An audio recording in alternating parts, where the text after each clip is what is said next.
a subscription. That's smart. I did that one year. That was smart. They send you a check if you want. Yeah. I hit both the Powerball and the Mega Millions last week. No kidding. Good for Yeah, you. $2 and $4. That's better than busting the head. I might recoup 1% of it, $250. Well, you can always go back to back, you know, and stuff. Yeah, well, don't go too far. I'm not going too far.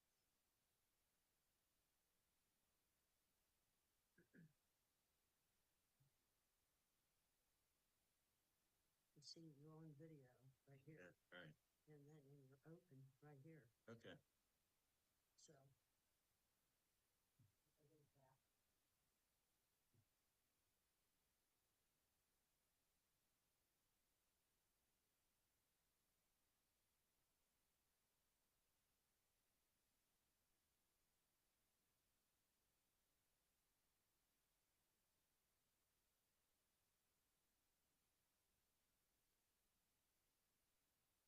$7 they should be coming on.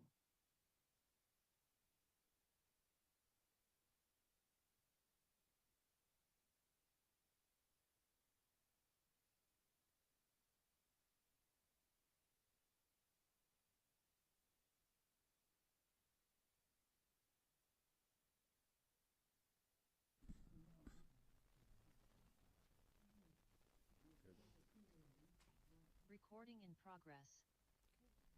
Welcome, everyone. I am Tamara Blake Wallace, Planning Commission Administrator. This meeting will be conducted as a hybrid meeting, allowing for both virtual and in-person participation. Serving as moderator tonight is Lisa Shepard, standing in for our Planning Commission Development Review Coordinator, who will now go over the rules of etiquette for the meeting. Lisa? Good evening. I'm Lisa Shepard, member for zoning. I'll be acting as the moderator this evening. This meeting is being recorded on both audio and audio for record.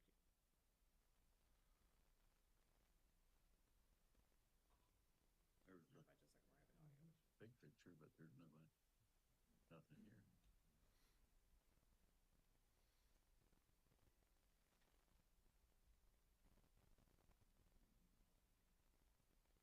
You have that, but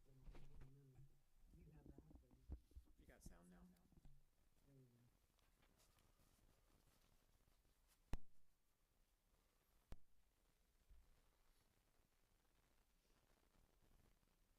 Okay, thank you.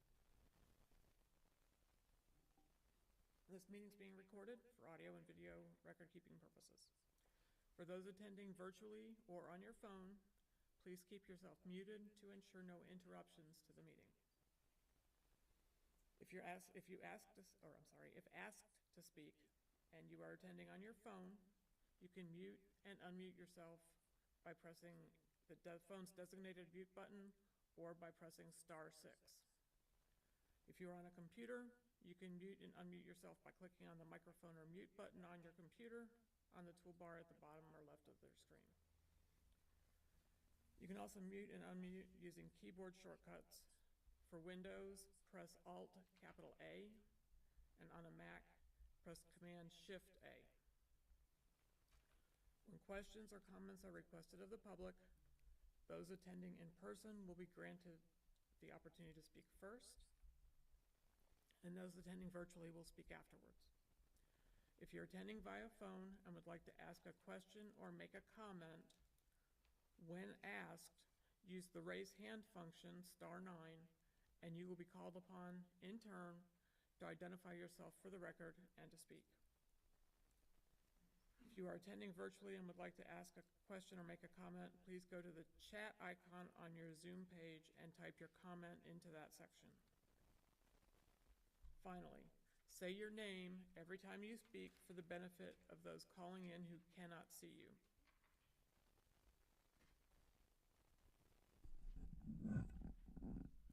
Thank you, Lisa. We will now turn the meeting over to the chair. Good evening, everyone. Thank you for joining us for the Calvert County Planning Commission's December 14th, 2022 regular meeting. My name is Maria Bueller, and as chair of this board, I will begin the meeting with item 1 on the proposed agenda. Roll call. Vice Chair Kernan. Here. Commissioner Jones. Here. Commissioner Freeland. Here. Commissioner Dr. Holler.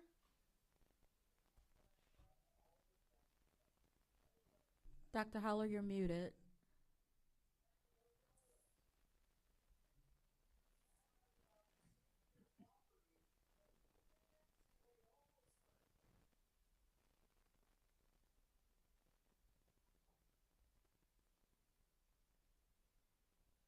He is present virtually.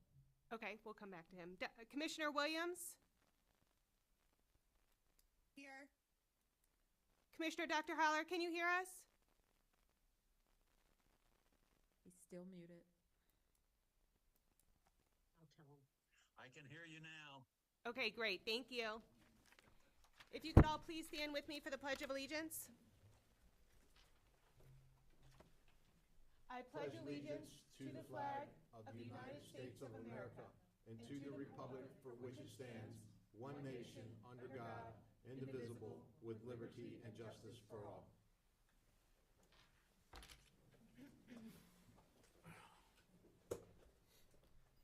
Next on the agenda is action on the proposed agenda. Commissioners, do we have any changes to the proposed agenda? Hearing none, I'll entertain a motion. Make a motion to approve the agenda for November 16th, 2022. Second. I have a motion by Commissioner Jones, seconded by Commissioner Kernan. All those in favor? Aye. Opposed? Thank you. Next on the agenda is action on proposed summary of actions, item 4. Item 4A, November 16th, 2022 regular meeting, and following that would be the November 29th, 2022 joint public hearing minutes. Commissioners, for the November 16th, 2022 regular meeting summary of actions, do I have a motion? Motion to approve. Second. I have a motion by Commissioner Kernan, seconded by Commissioner Jones. All those in favor? Aye. Opposed? Right, for the November 29th, 2022 joint public hearing, Motion to approve. Second. I have a motion by Commissioner Kernan, a second by Commissioner Jones. All those in favor? Aye. Opposed? Thank you. All right, next item on the agenda is item 5, recognition of persons attending the meeting. With us tonight, we have Commissioner-elect Mark Cox, County Administrator Mark Willis, Planning and Zoning Director Mary Beth Cook, Deputy Director of Planning Carolyn Sunderland, Long Range Planner Jenny Plummer-Welker, Principal Planner Christine Fenimore, Planner 3 Amalia Pleek-Tam, Planner 2 attending virtually is Olivia Vidato, Planner 3, Yeah. Jessica Gattano, Planner 2, Colleen Anglin, Planner 2, and also, attending virtually is Judy Makel, Deputy Director of Zoning. From Public Works, we have Carrie Dull, Director. We have J.R. Cosgrove, Deputy Director of Public Works. And we have James Ritter, Deputy Director of Enterprise Fund Operations. Also in attendance tonight, we have John Mattingly serving as our legal counsel and Becky Parkinson serving as our recording clerk. Next item on the agenda, major subdivisions for final review and actions. We do not have any tonight. Item 7, applications for site plan review and action. First on the list is CSPR 142742 Magnolia Ridge, a residential attached townhouses 164 units, and multifamily 96 units. Christine Fenimore will be presenting tonight. Thank you, Tamara. Good evening, Commissioners. My name is Christine Fenimore, Principal Planner with Planning and Zoning. And I'll be presenting the project known as CSPR 142742 Magnolia Ridge. And also here this evening is Tony Olexon with Barrett and Associates, as well as Mr. Rodney Gertz, who is representing the applicant, Quality Built Homes. All right, let me see if I can do it. Is this gonna work?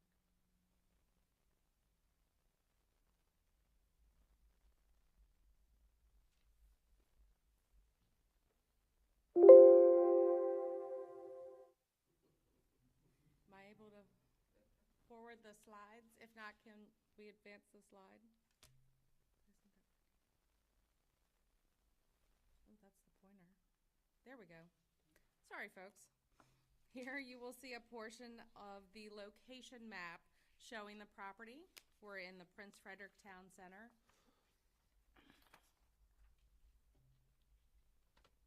There we go. This slide shows the 2022 aerial photography. The property location again is highlighted in yellow. You'll see Calvert High School, Calvert Middle School, and Calvert Elementary School all labeled. Dares Beach Road, as well as Maryland 24. Do what you do. Or should I go on? There we go.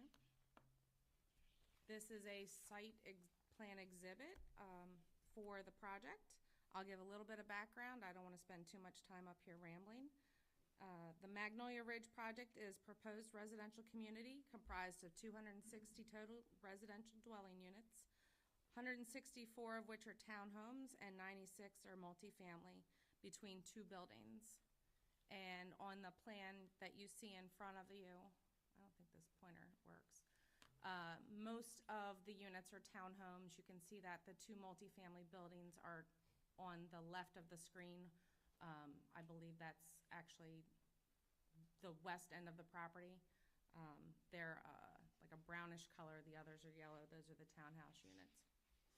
The property is located on tax map 24, parcels 566 and 359 in the Newtown sub-area of the Prince Frederick Town Center zoning district. Vehicular access is proposed off of Fox Run Boulevard at two different locations, one of which is opposite the entrance of Calvert High School.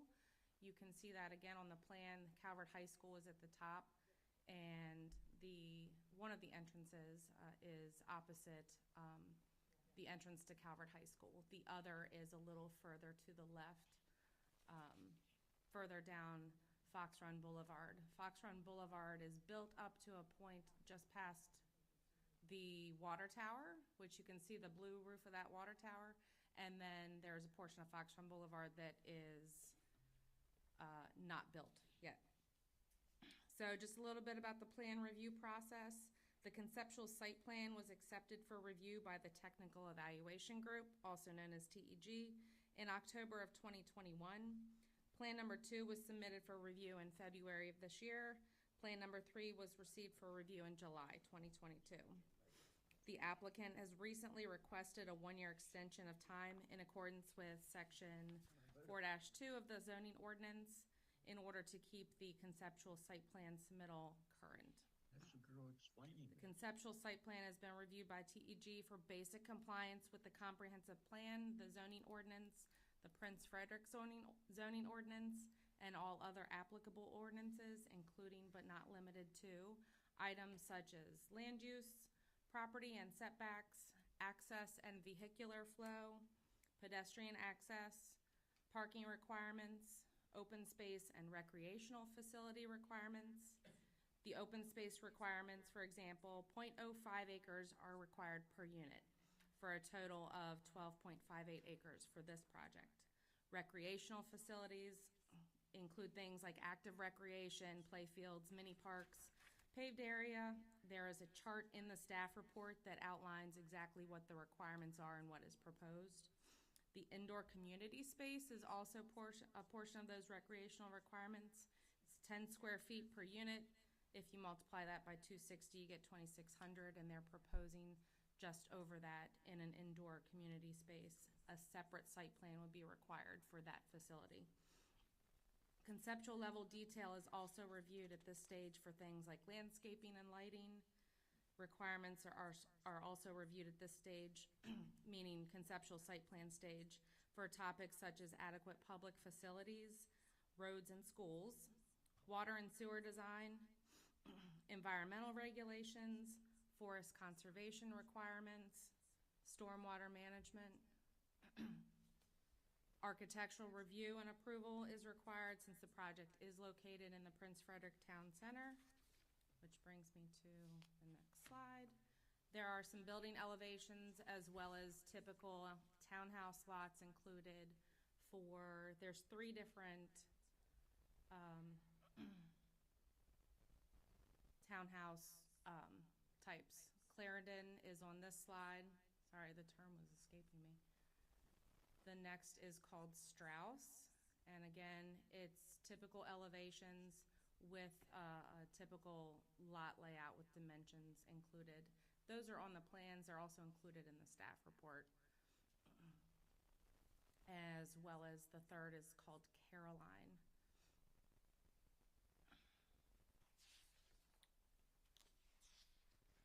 Here is a typical elevation of the multifamily buildings.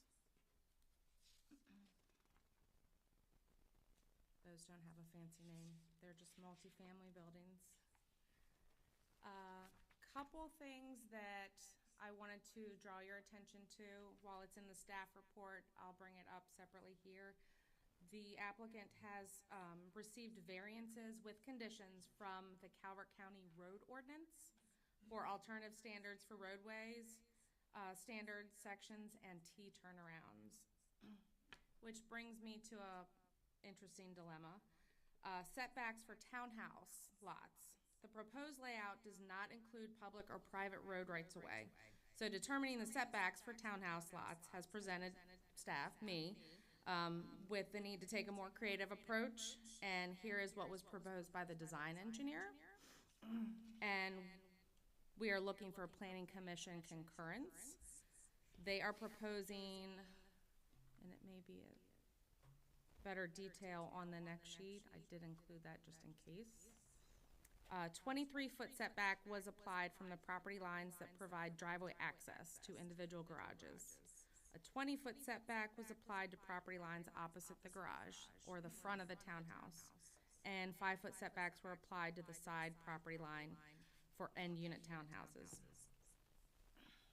The Planning Commission, and this is coming out of the Prince Frederick Ordinance, Section 3. The Planning Commission can approve setback reductions in accordance with 3C1AI to a minimum of 15 feet from edge of curb along local roads. The dilemma here is that there is no curb in some instances, and with the absence of a road right away, the setback, and we spoke to the zoning officer in our office, would be determined from an access easement versus a road right of way. I don't want to take the liberty of figuring out that myself. I'd like the Planning Commission to concur with what staff has looked at. I don't see any issues with the setbacks, but I did want to bring it up to you in case there were any questions. Which brings us to questions. I'm going to go back to this overall slide. So at this time, again, I'd like to mention that the engineer for the project, Tony Alexon with Barrett & Associates, is present, as well as Mr. Rodney Gertz with Quality Built Homes, who is the applicant. I'm happy to answer any questions. Staff from the Department of Public Works is also here, and they are happy to answer any questions that I probably shouldn't be answering if it pertains to certain topics. Madam Chair?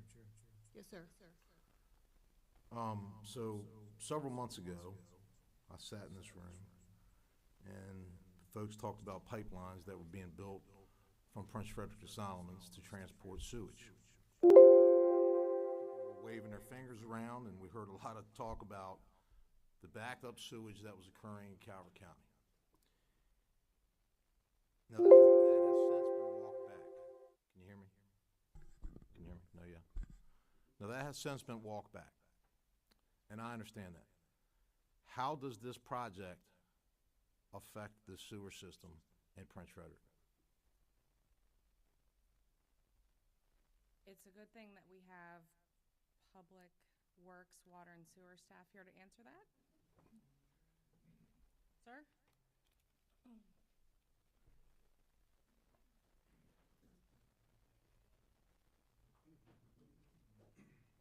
Good evening, Kerry Dahl, Director of Public Works. Sir, your question is reference to what? My question is that at one point, we were at a point, I understand it's been walked back, Kerry, but at one point, we were being told there needed to be a pipeline built, which we know was never going to happen. But with that said, we had a certain set of numbers that the capacity was at for sewer. That number, we found out through, how I found out about the number being changed was at listening to the Calvert County Commissioners meeting, not through this organization. That's how I found out the change in the numbers. Okay. So what I'm trying to ask is, what impact is this going to have on the sewer system in Prince Frederick, and is it going to cause catastrophic failure to the sewer system in Prince Frederick? First of all, I don't, is this thing even on? Okay, I don't it know is. if any of it's on. Okay, first of all, we are not even close to failure for the Prince Frederick sewer system at all. Between Prince Frederick 1 and Prince Frederick 2, if I remember, I was in here just last month and talked to you guys about what capacity we're currently at. It is roughly 61%, okay? We have to begin design by MDE at 80, okay? That we're not even close to the 80% at this time. Now, that is different from previously briefed, and the reason it was different from previously briefed, and we're checking the numbers now, and I'm going to prepare a briefing for not only the Board of County Commissioners, but also as well as you, to tell you how we got to the numbers we did and why we are where we are.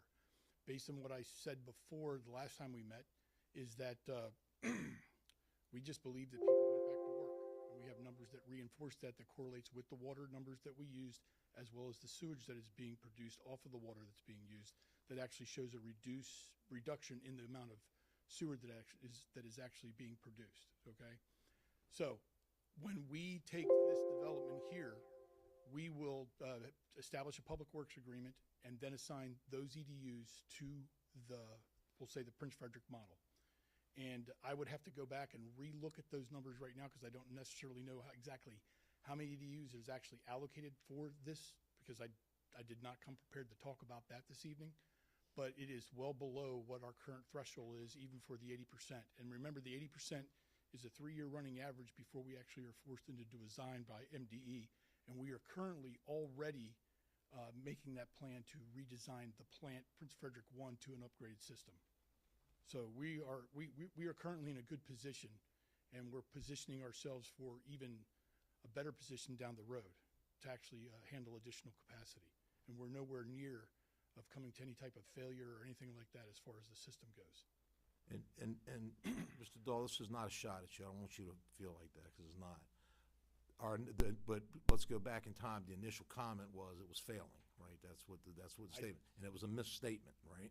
Well, absolutely. The way it was articulated by the engineer who briefed the Planning Commission in the spring of last year used the word fail inappropriately to actually discuss where that system is, okay? And that's just the truth of it. Okay. So I guess the other thing that I would ask respectfully is that we're making decisions on this today, and I know you came in here and you briefed us. It just seems like sometimes we're getting like there's different numbers. I feel like sometimes the commissioners get one set of numbers, and we have a different set of numbers.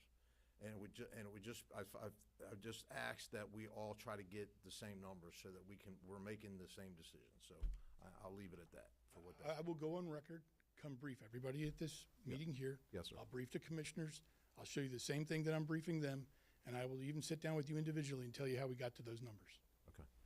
So to answer my question, this is not causing any catastrophic failure Absolutely to not. the sewer system in any way. Absolutely not. Thank you. Thank you, Kerry. A question about the pumping capacity. Can you speak to that? The actual pumping capacity. Yes. And what kind of system it would be? Will it be regional or? Okay, so there is we'll say, maybe a difference of opinion that we're currently working through with the developer on right now to get to an agreement on how we're going to move forward. I believe that we're close to getting there, but we still have to work out some of the details on that. We would like to, the county would say, okay, we prefer a regional station. However, there are ways to do it to where it works out for the developer, okay? There are additional costs that are associated with putting all this stuff in now that weren't present when the initial comment was made about regionalizing it. And we're in a position now, we believe that when speaking about the different ways, and we've got about 3 different versions of how we can do the pumping, that we can meet both the development requirements as well as our requirements to actually have the right assets in place to do the pumping for this development. Thank you, sir. I've got a follow-up question to that. In Christine's memo on page 5, under water and sewer, it mentions on site to treat. There's no treatment on this site. This is simply a pump station, correct? Correct. And right now, it looks like it's going to be a private pump station. That's what I just, when you talked about regionalizing it, there was a difference of opinion on how we should proceed. So my question goes to if it stays as it's proposed right now, and that pump station fails, and there is a release, who's responsible for that? Right now, I don't think that has been set. We have not finalized that determination. The comment was made by the engineer essentially to recommend that the developer own it, but I believe that we're in a position right now where we are going to I believe the county will be the ones that actually own the system when it's all said and done, and we'll be performing the maintenance on it if it's required. That's the way it's currently set up. But that's going to take a little bit more, we'll say, work with the developer on actually making that happen. Okay, on that same page down to stormwater management, it mentions that Public Works has reviewed the stormwater management, but yet in the documents, the supporting documents, Soil Conservation made a comment that there was nothing there for them to review. Why is that? I like your question. What happens, and I will call out Ron Babcock with Soil Conservation District because I bet he was the reviewer. With the conceptual site plans, there is no sediment and erosion control detail shown. It's a conceptual plan. So he makes the comment that there's nothing for him to review. However, step 2 with the detailed site plan, which is a more, engineering document, he's going to have a lot of things to look at. Sediment erosion controls, that kind of thing. So Soil Conservation would not have seen it at the same time that Public Works saw it? They reviewed this plan the same as every other TEG agency, but the level of detail that he reviews for sediment erosion control measures really doesn't come into play until step 2 of the process, which is the detailed site engineering document. This is a conceptual site plan. We're looking at horizontals for lots, utilities, that kind of thing.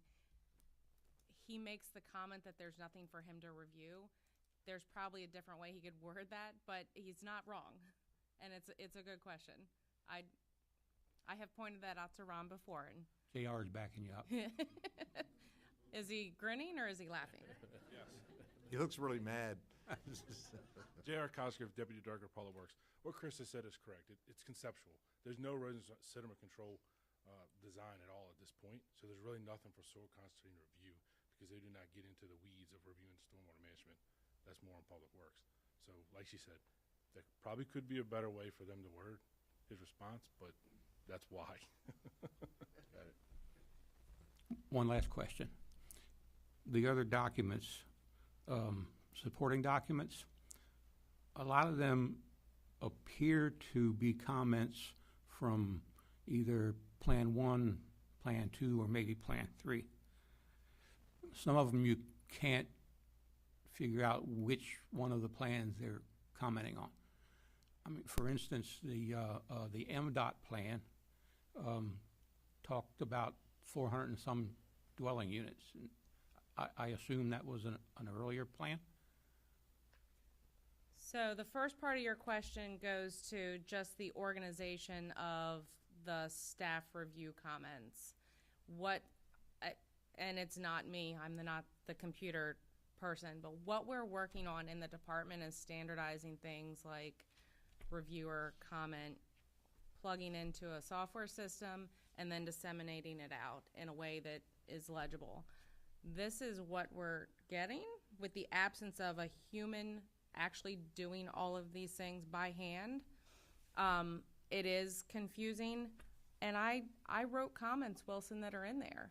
What it does is it spits out a report, and it includes every comment, not the most recent. So the first, 5 or 6 pages are the site plan review application, which it's a blank application. It looks like there might be a signature on it, but there's nothing else on the copy that I have. Yeah, there's nothing. The first 6 pages.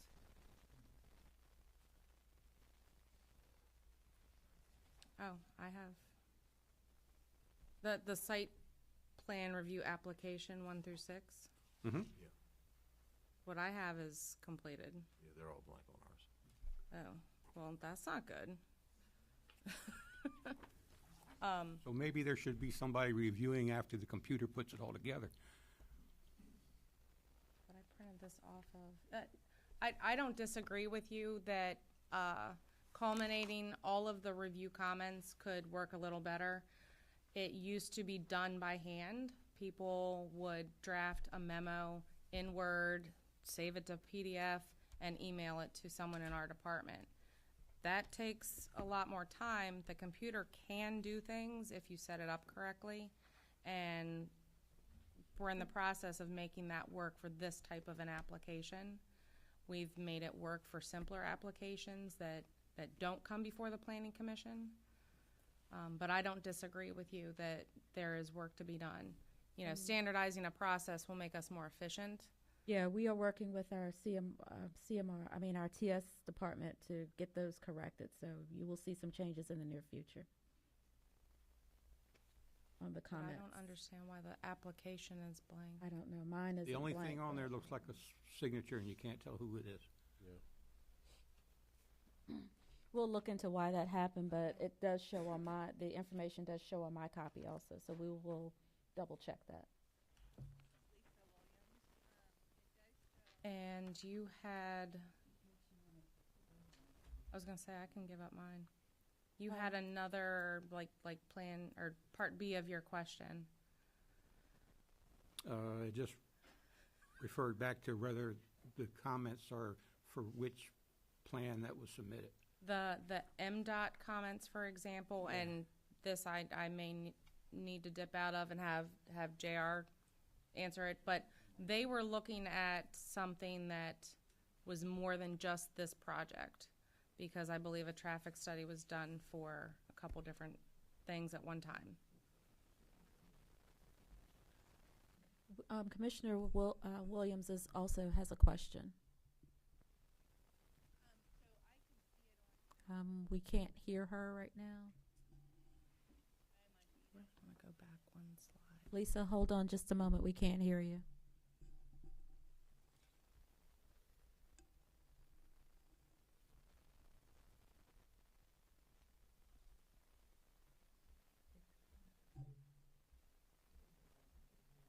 Lisa, can you speak now? See if we can hear you. Hello, this is Lisa. Yeah, could you speak up a little bit? You're very faint. Sure. Is this better? A little. Okay.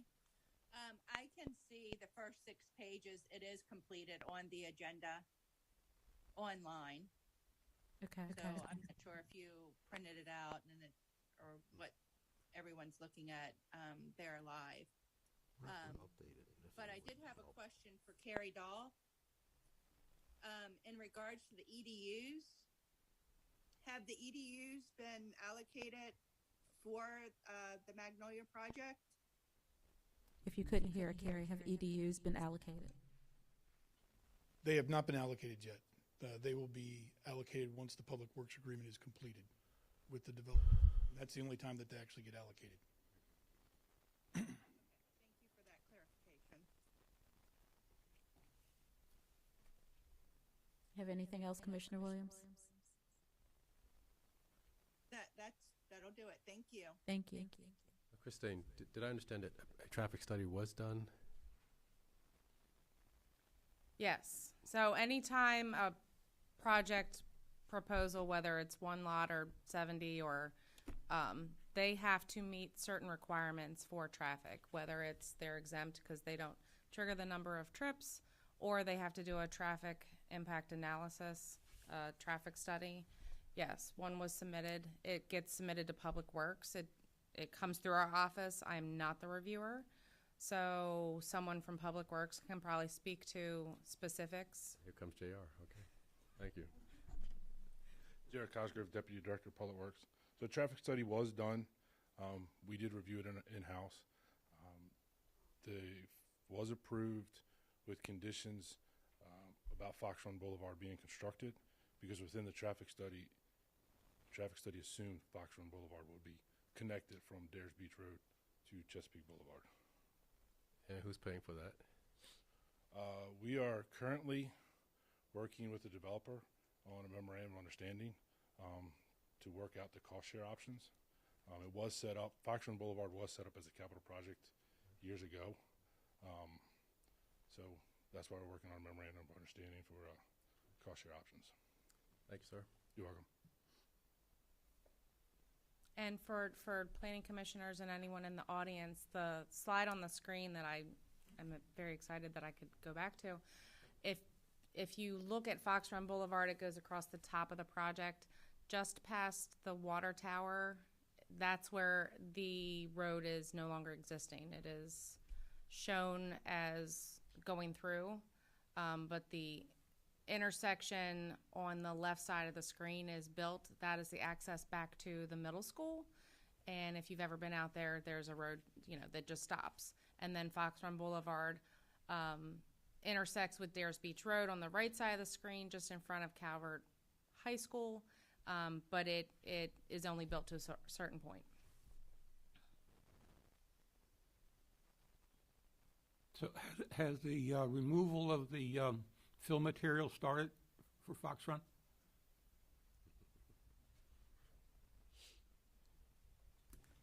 Here, Chair.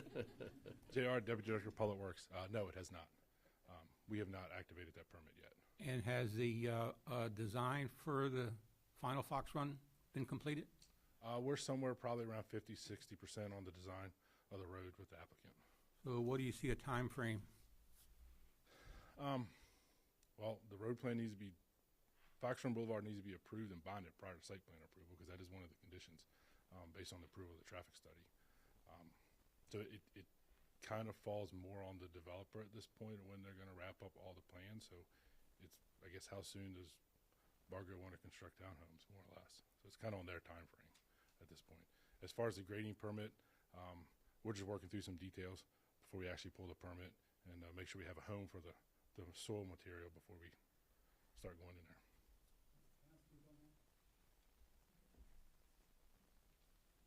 Rodney Gertz with Quality Built Homes. On Fox Run Boulevard. Fox Run Boulevard's been in the CIP for 6 or 8 years for construction. Actually, when this original piece of property, it was Magnolia Landing, when it actually got worked out with that developer with the county was given this piece of property off of this main piece as a much better access point than the one that was originally drawn that we dealt with last month. The one that went through the property went through 2 wetland crossings and lots of stream buffer, much more environmentally sensitive. So with that, it's been in the CIP. So when it comes to traffic studies, the traffic engineer factors that in. That's how they do their traffic studies. That's been given to the county, been approved by the county and the state through even the commercial site that's on the corner with Rick Bailey's site. That actually has had all of it in it. It had all the counts even for Bargo, a higher density, higher number. Probably some of the originals when you saw Wilson or that had other things added in that were calculated into that. And everything passed, easily. The road there, so we've been paying for all the engineering and taking care of all the engineering. We've been through the original storm management study, a year and a half ago. We actually then submitted the road plans. They went through 2 rounds of review. One was the original storm management, came back, said, yep, everything's looking good. That's kind of, we're heading the right path. Then we did a full-fledged road plan that's been reviewed. Getting this approval, which is the concept approval. So it's the level of concept now is a whole different than what it was even 5 years ago. I mean, what goes into these projects on the concept, we've got a lot of detail on it. So even how the road ties in, where we tie in, and getting this blessing from you guys on the basic concept of the project, then allows us to finish those pieces up and resubmit. But we have what we need. Tony has a complete green light on full speed ahead. Like we surely want to do it as quick as we possibly can. I know one of your concerns last time we talked, Wilson, when we were here, was basically having something open because we need dirt and it's open, and does that lead to problems? And we're surely not going to let that happen. And we're like with being in CIP, I believe that the road has a forward. Everybody wants to get this road built. We talked about the importance of it. I compare this piece of road to the piece that went in behind the Walmart years ago to get people off of that side of the town over to 231 without going back out to Route 4 and doing that. And obviously we talked about the schools and the buses and all that last month, but also all the additional traffic. That people come home, they go to Planet Fitness, they go grab dinner somewhere there on that side of the street, they go to Giant, go grocery shopping, and they come out and they're going to head down instead of getting back on 4, go there. So it's extremely important piece of road. The numbers thus far that have come in, Greg, were, Commissioner Kernan. We're good. The numbers that have come in were like in the 2.75, 3 million range from contractors. We're paying for all the engineering, all the soft costs, any forest conservation is needed, stakeout. That was these are the agreements that have gone with thus far. We've already spent over $100,000 on the engineering, so it's definitely a joint effort to get this done. And we want, we've been doing that for a year and a half just to not have the big time delay on getting this road actually to where it can benefit Calvert County. So all that's kind of going on as we speak. And as far as I'm concerned, upon tonight's blessing, it's full speed ahead from our end on getting this thing approved and in the county's basically seat that they can then say, okay, when are we ready to build this thing? When do we want to put this in and go from there? So, thank you. Thank you.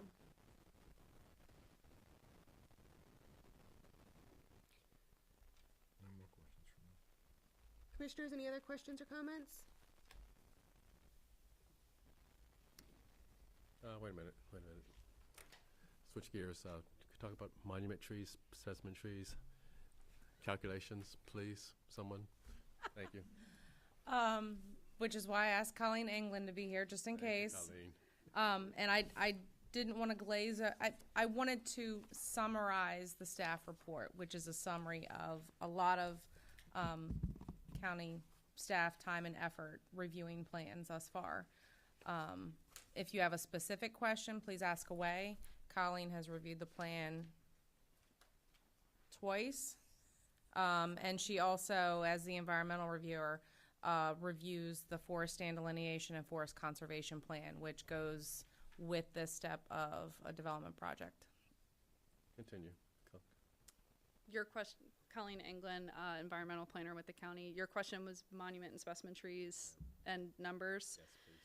So they currently on their plan kind of have both types of trees lumped together. There's 403 in total on their FSD. Monument trees are only regulated in the Prince Frederick Town Center, and they only need a variance if you're removing them within a vegetated buffer. Specimen trees, you need a variance if you're removing them anywhere inside or outside of a buffer. I don't have the numbers off the top of my head as far as how many specimen trees versus monument trees are inside or outside, or we haven't gotten to the point where we're sending them to get a variance as of yet. For those of you who don't know, I'm a tree guy, so I want to know. Do you know off the In the differences in numbers? Rough numbers. Because I'm sure you have That's that fine. table That's fine. That'll memorized. work. Tony Olexon, principal engineer with Barrett and Associates. So as Colleen mentioned, we did a four-stand delineation of the entire Bargo property within the Newtown district here. There was upwards of over 400 trees that either qualified as a monument tree or a specimen tree. There are roughly 35 specimen trees that we are removing and no monument trees within the buffers. Thank you very much. Yep. Thank you, Colleen. Is that it? That's it? And for anyone that isn't sure of what a monument tree or specimen tree is, a monument tree is a 24-inch trunk measured roughly 4.5 feet off the ground. A specimen tree is 30-inch trunk diameter, again measured at 4.5 feet off the ground. So they're big trees and then bigger trees. One is regulated by the Town Center Ordinance, the other is regulated by the Maryland Forest Conservation Act. That's not how I learned it in school, but that's okay, though. That's okay. We'll go with that.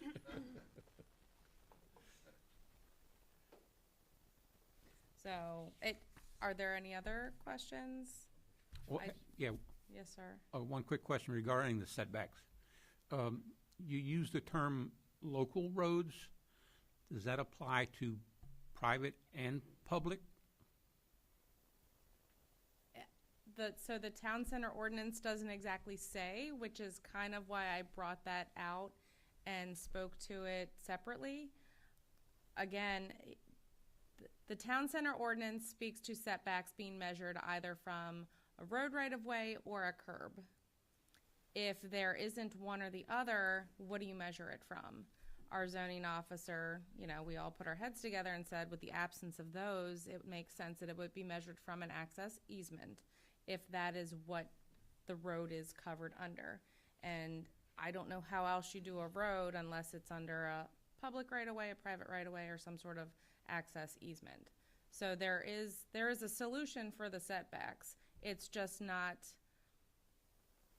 specific in the town center ordinance how you measure them if certain things aren't proposed. So there's just no definition of those things. So I didn't want to take it upon myself and get creative and make it work, but it absolutely works. There is a provision in the ordinance that allows the planning commission to give a reduction to setbacks down to 15 feet, which is not what they're, I think the smallest is 20 feet in certain situations. But it's from a right-of-way, which we don't have that. So, and it's for the townhouse lots only. The property setbacks, they have shown as what they need to be, and that there's no question to that. Did that answer your question? Or do you have more questions now? No, and I presume all of these will be private access right-of-ways, correct?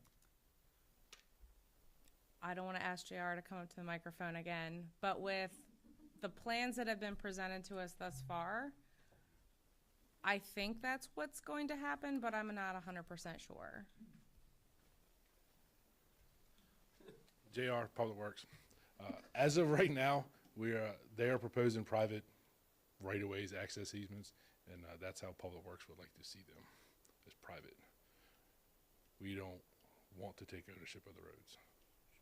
So I guess my next question would be, are they designed to the standards where they could be taken over by the county? So as far as the section of the road, the width, yes, they're following, I think in RD4C and D, which is the cross sections that have parking adjacent to it on one side or both sides, which I think is 1, 2, 3 of the roads. And then the two coming in, I think, are following what we call an RD5, which is a larger class road because of the number of units they have in there. Then the alleyways are also following a cross section we have in our standards for an alleyway. And one of the variances we granted, one of the conditions was the alleyways had to be 18 feet wide because the section says you can be down to a minimum of 14 foot wide, but we felt that wasn't a good dimension for the units coming off of it, and the developer agreed. So.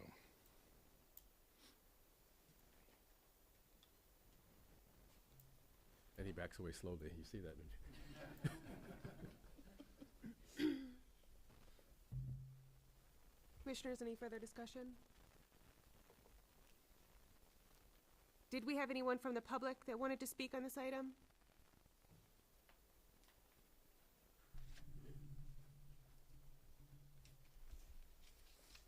Hello, I'm Leonard Zuzza. I'm speaking as a private citizen.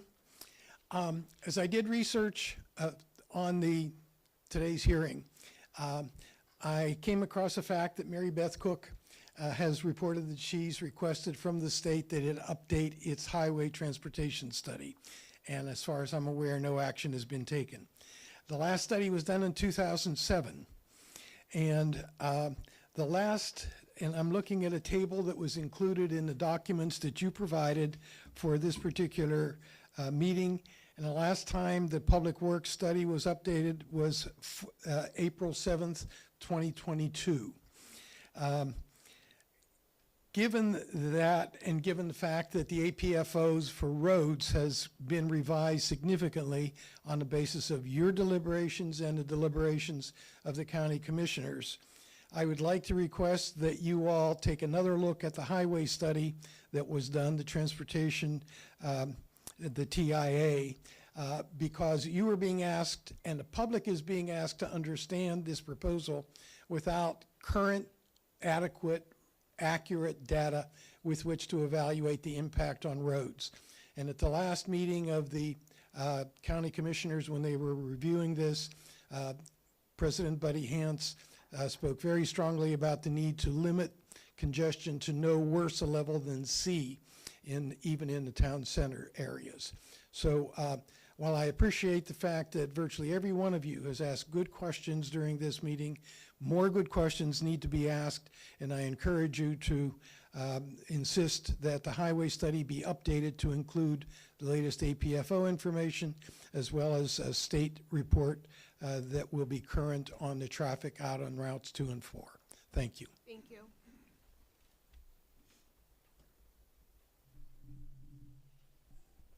Do we have anybody else that wanted to speak?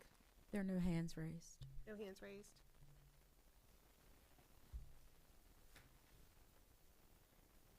Commissioners, I'll entertain a motion.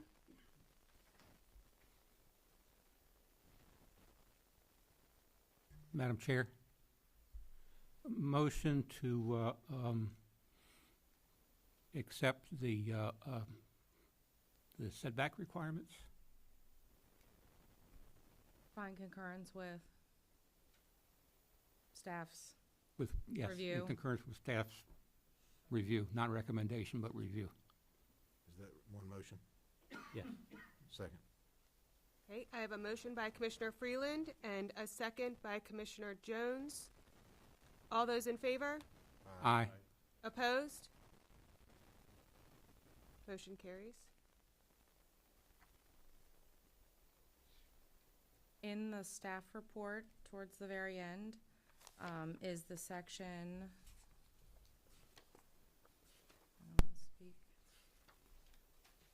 that includes staff recommendations. There are 8 conditions listed. At this time,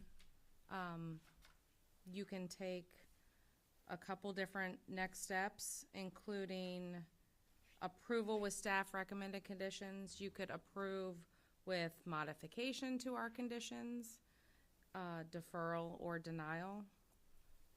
Those conditions include outstanding comments being addressed. There is a subdivision plan required for this project, and the step 2 of that subdivision process would come to you for review. The conceptual subdivision plan was submitted, it was reviewed. The preliminary plan has not yet been submitted. So Christine, the applicant is requesting an extension. Does Planning Commission grant that? You're Or- talking about the 1-year extension. So what happens in Article 4 of the zoning ordinance? It speaks to process. The conceptual site plan, once it's submitted and accepted by the TEG group, has 1 year to get to Planning Commission and get conditional approval. It came in October of 2021, and in order to get Planning Commission approval, they weren't here in October, so they needed an extension of time. They've received that, and it's a Planning Commission administrator function. You can ask for 1 extension, and they've received it. I included it in the staff report to make you aware as more of a process thing more than anything. And that extension's October 20th to 23? It's extended through October to 2023, yes. Okay. So in the site plan process, the 3-step is there's timeframes built into everything, including once you submit a concept, you have a certain amount of time, a year, to get to Planning Commission. You have a certain amount of time to get a detailed site plan approval. That plan approval is good for a certain amount of time. So that's what that 1-year extension was for, was to keep the project current. Since it was received in 2021, it was going to expire in October 2022. Does that answer your question? Okay.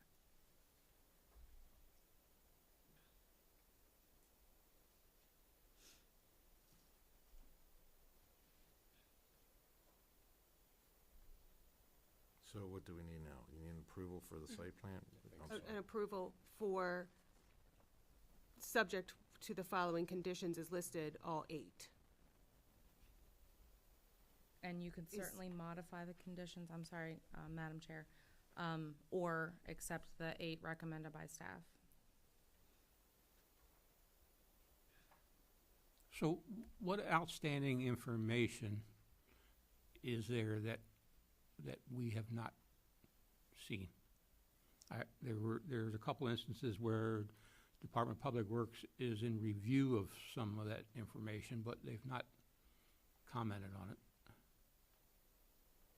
Or maybe the item is not yet fully cooked or unresolved. It kind of depends on what it is. And I don't want to speak for Public Works by all means, but the questions that were asked about the pump station, for example, this is a concept plan. It isn't going to be fully engineered, but a path forward that is viable is something that, you know, should be occurring at this time. There's no hard stop that says this can't move forward. That particular item, I would look to Public Works to see where they stood versus me suggesting that it's not ready. JR's at the microphone. We're looking at you. JR Public Works. So as far as the road goes, when we said we're in discussions with the developer to work out a memorandum of understanding to lay out the cost share of the road. At this point in the concept, it really doesn't affect what they're here for tonight, as far as conceptual approval of the site plan. To move forward to the next phase. The next phase will be a more detailed site plan where we'll be, lack of a better term, more in the weeds of the design of the stormwater management, the road design, the grading, road and sediment control for soil conservation. That's when our water and sewer division will also get into, you know, the design of the pump station, which of the options are beneficial to both parties, both the county and the developer. Is it a privately owned system? Is it a publicly owned system? What standards do they meet? That's when we'll get into the actual details of all this, which comes after conceptual. It's too much to put into conceptual at this point without knowing you're going to be able to move forward. And no matter what, Fox Run Boulevard is constructed before permits are issued. It has to be approved and bonded before site plan approval, because that was a condition of the traffic study approval. It can be built at the same time, and depending on how they bond the public works agreement, depends on when they can pull building permits. There's two methods, a high bond and a low bond. Madam Chair, Yes, sir. motion to approve, somebody help me with the number. CSPR 142742, I believe it is. Thank you very much. With the staff recommended conditions as listed above. Second. I have a motion by Commissioner Freeland, a second by Commissioner Kernan. All those in favor? Aye. Opposed? Motion carries. Thank you, Commissioners. Thank you.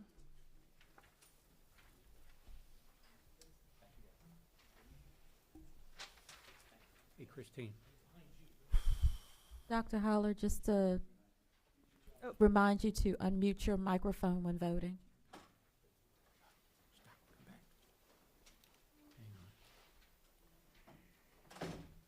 Okay, next on the agenda, item 8, major subdivision applications for preliminary review and action. We have none. Number 9 on the agenda, long-range planning, Calvert County Comprehensive Plan, proposed amendments, reduction of town center expansions. Jenny Plummer Walker. Good evening, Commissioners. Jenny Plummer-Welker, Long Range Planner. Good evening, Jenny. You received the memo in advance. It's mostly to get into your record and your minutes the closing of the chapter of the proposed amendments, which were adopted by the Board of County Commissioners at their public hearing on November 29th. It was recorded in the records room, or with the Commissioners' ordinances and resolutions, and a fair summary of the Commissioners' actions was published on Friday, December 9th, so that is the effective date of the comprehensive plan amendments. I'll be with you next month to give you an update on where we stand with the town center master plan updates for Dunkirk and Prince Frederick, and then moving forward from there. Any questions? Thank you for all your work on this, Jenny. Really. You're quite welcome. Thank you. Thank you, Jenny. Next on our list is item 10. Can I back up just a minute? Sure. I do have one, Jenny, I'm sorry. I kind of have one thing I wanted to add to that. I asked the question, I've been hearing over the past few months that we have to build all these schools, we need more schools. Again, a week ago, I found out and I heard every single school, with the exception of one, is understaffed with students. Is that accurate? It's under It's capacity. under capacity. You're correct. There is one school that is currently over capacity. You received the adequate public facilities report for schools in November, and there was only one school that was over at that time. And my understanding, that was a school where, I'm going to frame this up in layman's terms, that parents were dropping the kids off there because it was convenient because of where they were working at, so they were dropping their kids off there and picking them up on the way home. I'm not sure the reason, but I know they're not supposed to do that, so you can't say that. No, Right. I'm not sure what the reason is for each individual student, but the Board of Education has a policy that they allow for student transfers. And it's a formal policy, and the parents have to explain why they want to have their student at a school other than their geographic area. And because of the student transfers, for whatever reason, that school is over capacity because of the transfers. Okay, understood. I just kind of wanted to clear that up. I've heard so much talk about schools being over capacity and us as a county needing more schools, and then finding out we're actually under is perplexing to me. Like, and again, it's something that we at least I shouldn't speak for the whole board. I didn't know that. I was always under the impression that we were oh my God, we need to build 3 more schools real quick, right? That was the feeling that I got, and only to find out, but boy, were we wrong about that, so. Currently, the Board of Education prepares a school facilities master plan each year. Yes, ma'am. And provides a draft to the planning department for review, and then the director provides a letter saying whether or not it's consistent with the county comprehensive plan. And to my recollection, on the current fiscal year, they are replacing Beach Elementary, and I believe are in plans to replacing, I believe it's Calvert, Northern Middle School. But no plans to build a new school other than replacements. An extra school. No additional schools. Thank you. Yeah. Jenny, thank you very much. You're quite welcome. And we'll be updated again in the spring on Yes. the same numbers. I think it would be beneficial in the future to have it, for the record, line by line, where the numbers are and Yeah, where we stand. I'm sorry, can we get those? Yeah, like So numbers of, the- like how many and what? Yes, so your report that you received in November has many pages, and one of the last attachments before the maps is the student transfers. And so you can see which schools have, and it's typically the elementary schools that have the most transfers versus the middle and high schools. So if you'd like, staff in the springtime can certainly go over that, like page by page, to highlight anything that might be of interest to you. That would be great, more in detail. More in detail, and just for the public's information, all of the reports back to, I think, 2000, it goes back, Becky puts them up on the Planning Commission's page, but there's probably a decade's worth of school reports up there. Okay. Madam Chair, next time I speak in front of you, tell me shut up, I'm sorry. No worries. Ms. Parkinson offered to send you the link so that you can easily find those Thank past you. ones. Yeah. So, Thank you. very good, thank you. Okay, thank you, Jenny. Item 10, items for discussion and action. Item 10A, we have MSD FP-138366, Fairview Estates, lots 4A and B, request to remove the family conveyance designation. Olivia Vedado will be presenting virtually tonight, and the applicant is also here at the table. Olivia? Should I speak first, or am I? Olivia will, first? I'll yeah. sit quietly then, thanks. Can you hear us, Olivia? We cannot hear you.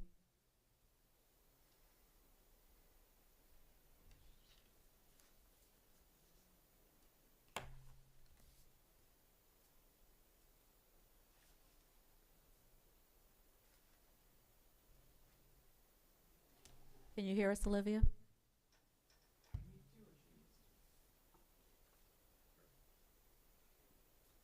Stand by, we're having some technical difficulties. I'm having one too. I need to go to the bathroom, so I'm going. Do you want to, can we take a 2-minute recess? Yeah. Can we take a 2-minute recess, please, folks? We have some technical issues going on. Meaning I have to go to the restroom. I'm not far behind you, so it's okay. So.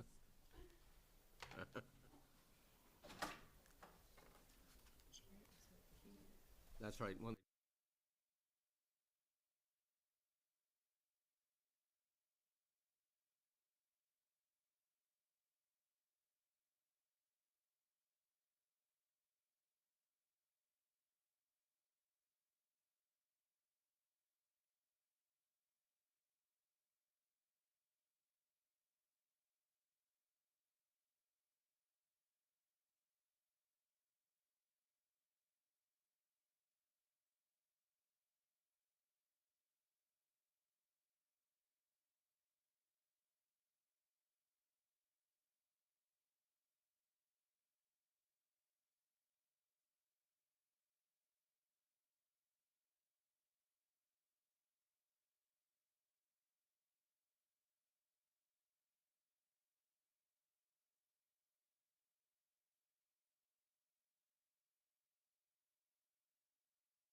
Recording stopped.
Recording in progress. Recording stopped. Can you hear me yet?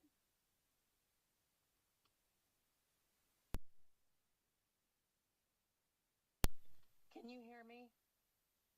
Recording in progress. Yes. Lisa, you can hear me? Yes, I can hear you. Oh, yes. Tamara, can you hear me? Yes.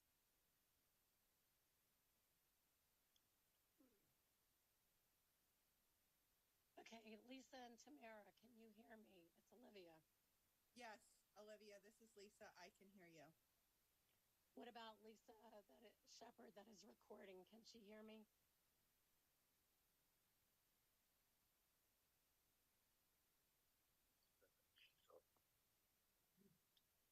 Tamara, can you hear me? Designation. Yeah, I don't think they can hear you, Olivia, but we can hear you, those that are virtual. Background The subject lot was created by subdivision from an existing lot, Fairview Estates Lot 4. It was created as an intrafamily lot in the critical area per Article 8-105H1 of the Calvert County zoning ordinance and was recorded on June 9th, 2022. There are several issues that had to be worked through, as there was an existing house and garage with an accessory apartment on the site, including access issues to accommodate a replatting of lots 9 and 10. A bigger and more complex issue was working through how the parent tract had created lots, then took lots off record, the residue being labeled as a lot, and working through an agreement with the Critical Area Commission on qualifying Lot 4 as the residue of the parent tract. Due to the lot width requirements, the existing shape of the lot, and existing structures, a variance was required for the side building restriction line for the creation of the intrafamily transfer lot. A variance was granted by the Board of Appeals on July 1st, 2021, case number 21-4066, and that reduced the side building restriction lines from 30 to 16 feet. Review and discussion. With multiple issues, as stated above, and working with the state agency, this project was approved in a short time frame of 18 months. The first plan, which was a concept plan, was submitted on January 15th, 2021, and the plat was recorded on June 9th, 2022. The first letter of request for changing the family conveyance designation was submitted in August 2022, 2 months after that plat was recorded. The applicant had the option to not record, as the preliminary approval was good for 3 years. Per Article 8-105H of the Calvert County zoning ordinance, subsequent conveyance of lots to persons other than the immediate family members is permitted if the following conditions are met. The first condition being the lot was created as part of a bona fide intrafamily transfer and not with the intent of subdividing the original parcel and land for purposes of ultimate commercial sale, and the Planning Commission determines that either, 1, the change in circumstances, including but not necessarily limited to declining health, military or professional transfer, divorce, or death has occurred since the original transfer was made that is not inconsistent with the section and that warrants an exception, or other circumstances that are consistent with this section and with the county's critical area program to maintain land areas necessary to support the protective uses of agricultural, forestry, open space, and natural habitats and resource conservation areas warrant an exception. C, an affidavit confirming the truth of the requirements of paragraph BI and or BII is signed by the family member who received the lot through the intrafamily transfer provisions. D, if the legal recipient of the intrafamily transfer lot wishes to convey the lot to persons other than immediate family members prior to maintaining ownership of this lot of 7 years, the following has to occur. A change in circumstances must be demonstrated as paragraph BI and of this section, and 5 TDRs shall be applied, or the equivalent value as set by the Board of County Commissioners shall be paid into the County Purchase and Retirement Fund or the Leveraging and Retirement Program prior to transfer using the following formula. If it's up to 2 years, 5 TDRs will be paid. If less than 2 years, if greater than 2 years and less than 7 years, 7 years minus the number of years of ownership, the difference shall be multiplied by 1 TDR per year. Recommendations. If hardship is proven and the request is approved, the applicant will be required to provide the deed showing the transfer of the lot to the designated family member listed in the critical area inter-transfer conveyance affidavit on the plat recorded at 6-221, purchase the required TDRs, submit a replatting for review, approval, and recordation to revise the notes associated with the intrafamily transfer lot, and to also note the TDR information. The next steps For Fairview Estates, intrafamily Lot 4A, and the request to remove the intrafamily requirements, the Planning Commission may consider one of the following options. Approval with the conditions as listed above, as recommended by staff. 2, approval with modifications to conditions recommended by staff.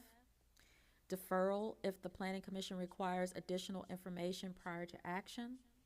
Or denial of the project, which will require the applicant to make substantive design changes and resubmit to Planning and Zoning for agency review prior to consideration by the Planning Commission.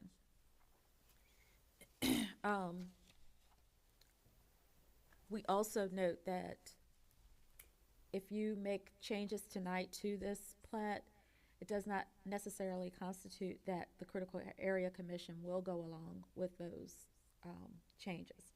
So it would have to go through Critical Area Commission also for approval. So just wanted to bring that to your attention. And we do have the applicant here tonight.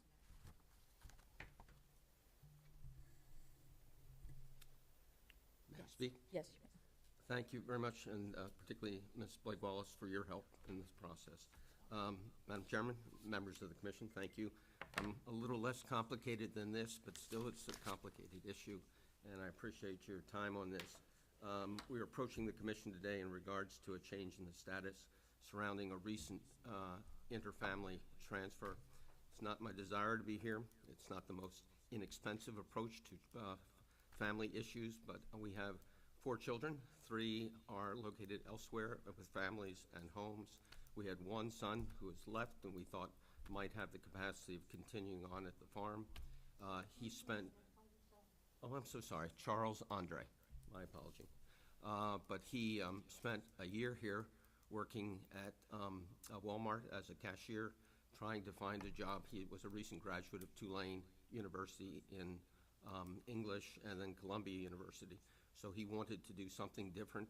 He found employment in Washington with a communications company, moved there and has established himself in Washington, has a lease at 700 Constitution Avenue, and desires to move from where he would have stayed with us down at the farm, we're right next door, to move forward to living in Washington, D.C. So for professional reasons, he is requesting that we change the interfamily status.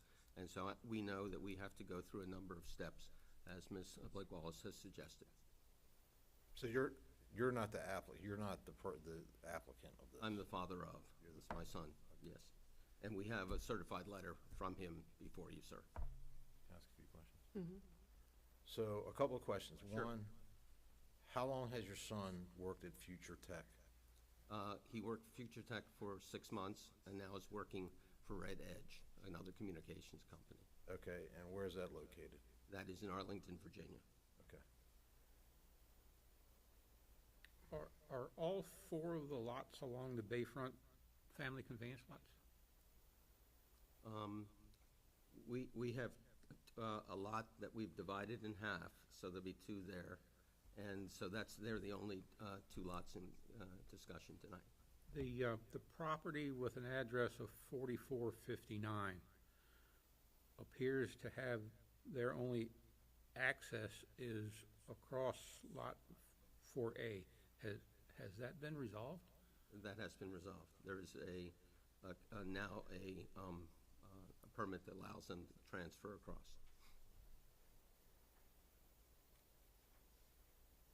Done, sir.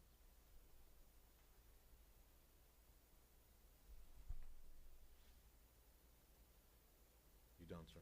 Yes, sir. So these might seem like silly questions, but No, I'm leading up to something. No, I appreciate these questions. So where did your son live before he moved to the 700 Washington, D.C. address? He lived at 40, until the lots were divided. So he lived at the farm? At the farm. So he moved from the farm to this location? To Washington, D.C. To Washington, D.C.? Yes, sir. Okay. And so I guess the legality of this is that this is causing a hardship because of the transportation time? Correct. Okay. Okay.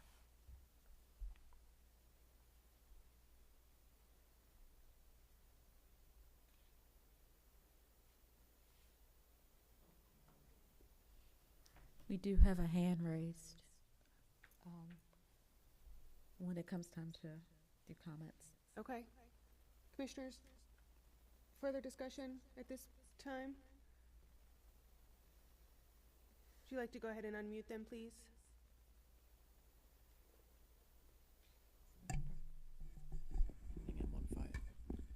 The number ending in 152, would you please unmute yourself and identify yourself?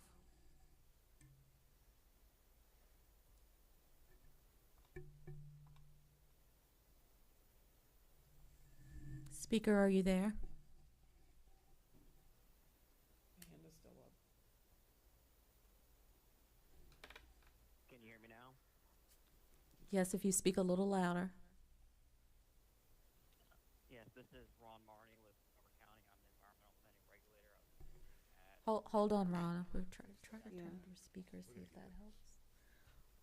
Definitely an issue tonight with sound. It's gotta be off. Can you hear me better? Yes. Okay.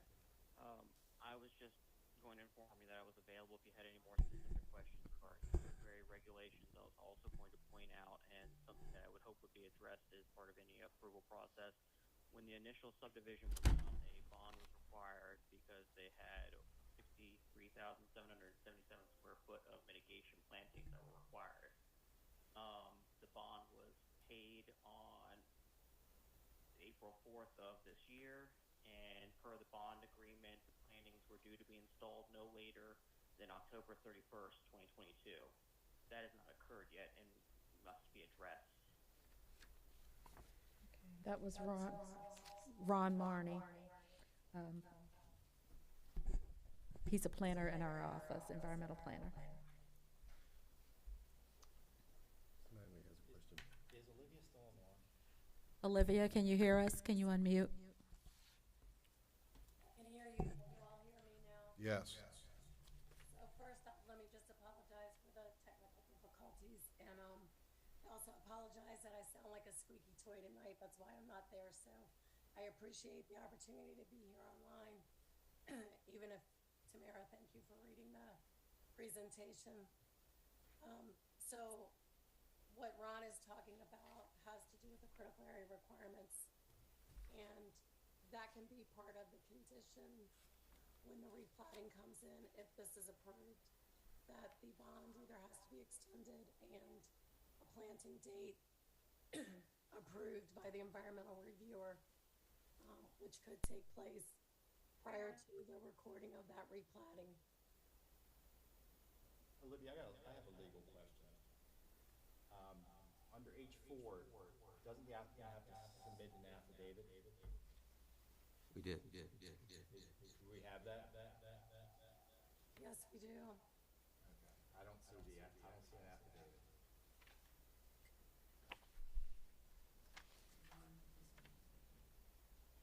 Ron, you can go and speak.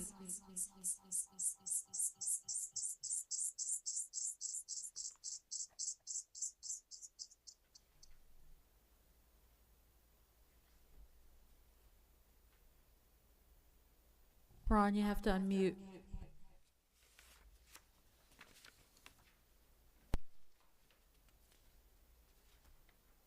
I'm unmuted now, sorry.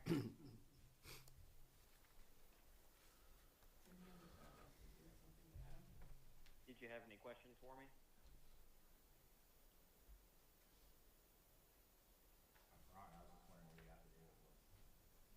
Who has the affidavit? I have a copy if you need it.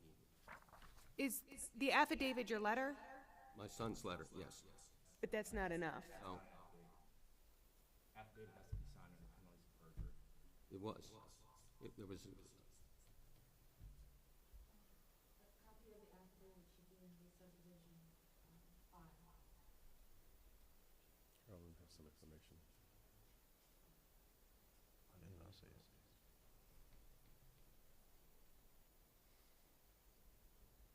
So the affidavit of who the lot went to is also on the record plat. Has the lot actually been transferred to the area? That is one of the requirements that they have to submit, John, is, or Mr. So they're Martin. asking, so let me see if I've got this straight. They're asking to be pulled out of there, to be before they're actually even technically in it? No. It was signed when the plat was done, the affidavit is actually on the plat.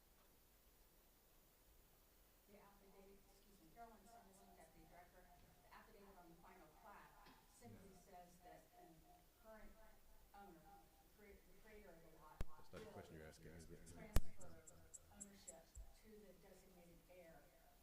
That is a requirement. But that has occurred. That's not the affidavit I'm talking about. Folks, can we mute that first? Thank you. Thank you.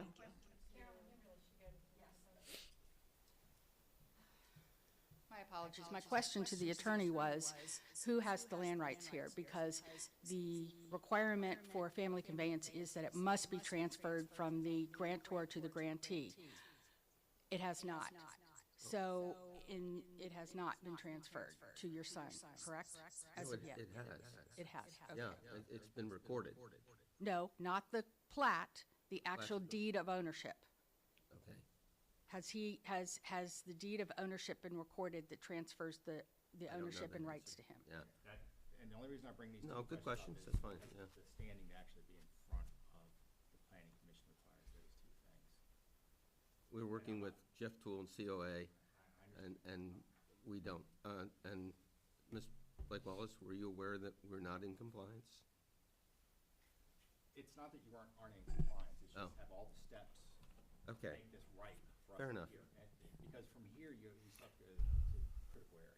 I know. So, I mean, we can't issue basically a conditional approval. And we're not looking for immediate solutions. We just want some guidance on how to move forward. Yeah, and what they're saying is a deed has not been done to actually transfer the lot to your son per the final plat requirements at this time. Okay, I don't know that I was required to, but obviously we would have moved in that fashion. Is that a difficult process? Okay, so it's just, All you need is an attorney. okay. That's it. And they can get it done quick and cheaply, as long as a plat has a plat been approved? Yes, Okay. it's recorded. And it's the affidavit on the plat that says that the grantor will transfer to the grantee. Okay, that's the first affidavit. This affidavit I'm talking about is the affidavit, I'm gonna use a shorthand, hardship. Madam Chair, Yes, sir. motion to defer until such time as the ownership issue is resolved. And did I hear Ron Barney say there was a critical area reforestation issue that needs to be resolved as well? There is a bond that is outstanding that has not met the requirements yet. Motion to defer until those two issues are resolved. Second. I beat you. All right, you I have a motion by Commissioner Freeland, a second by Commissioner Jones. All those in favor? Aye. Opposed? May I ask a question? Oh, go ahead, finish up what you have. Motion carries. Go ahead. can ask me a question. So, Mr. Mattingly, the qualifications of the hardship, are they met by the conditions of what they're stating? You have to make that determination. That's a factual determination that has to be made by you. So, in fact. In this case, they're stating because he moved to a different location, that's his hardship. If you find that, you have to Yeah. find the reasons why. And in part, you are given some guidance in this. And there's two different ways to go on this to find basically what we call hardship. It's the change in circumstances, and there's some criteria listed there. And then there's the other catch-all. But the other catch-all also requires, and this is why the replanting is so important, because before you can use the other catch-all, in case you don't find the true hardship for change of circumstances, is that all the environmental stuff has to be met first. Okay. May I ask a question? Just- Madam Chairman, in the event that the requirements stated that there was a 2 to 5 year period of time, does that not compromise my ability to move with regards to those environmental issues without jeopardizing, which I could do, the $50,000 associated with the bond? Or should we discuss that when we let's defer. We'll deal with that Yeah, later. yeah. I look That- forward to visiting with you in the future, so, you know. And Mr. Andres, that's something that you can discuss with staff. We can discuss all of that with you. Thank you very much. I look forward to get you taken doing care that. of. I realize Thank it's you. late, so thank you for your time. Thank you Thank very you. much.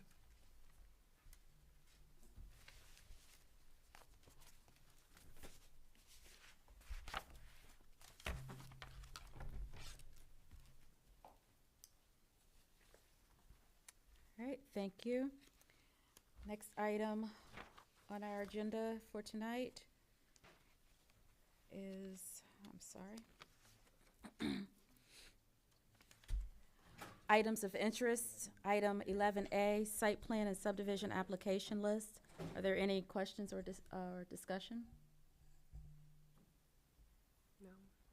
Okay, being none, we'll go to public comment, item 12.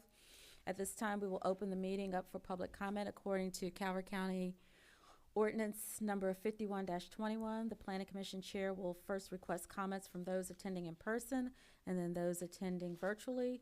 Speakers, whether in person or participating by phone or virtually, will be limited to 2 minutes as individuals and 5 minutes if they are designated to represent a group or organization. Is there anyone in person who wishes to speak? We have none. Is there anyone by Zoom? No hands raised. We'll go on to item number 13, which is adjournment. Motion to adjourn. Second. I have a motion by Commissioner Kernan, a second by Commissioner Jones. All those in favor? Aye. Opposed? We're adjourned. Thank you all, and have a wonderful evening and a wonderful holiday.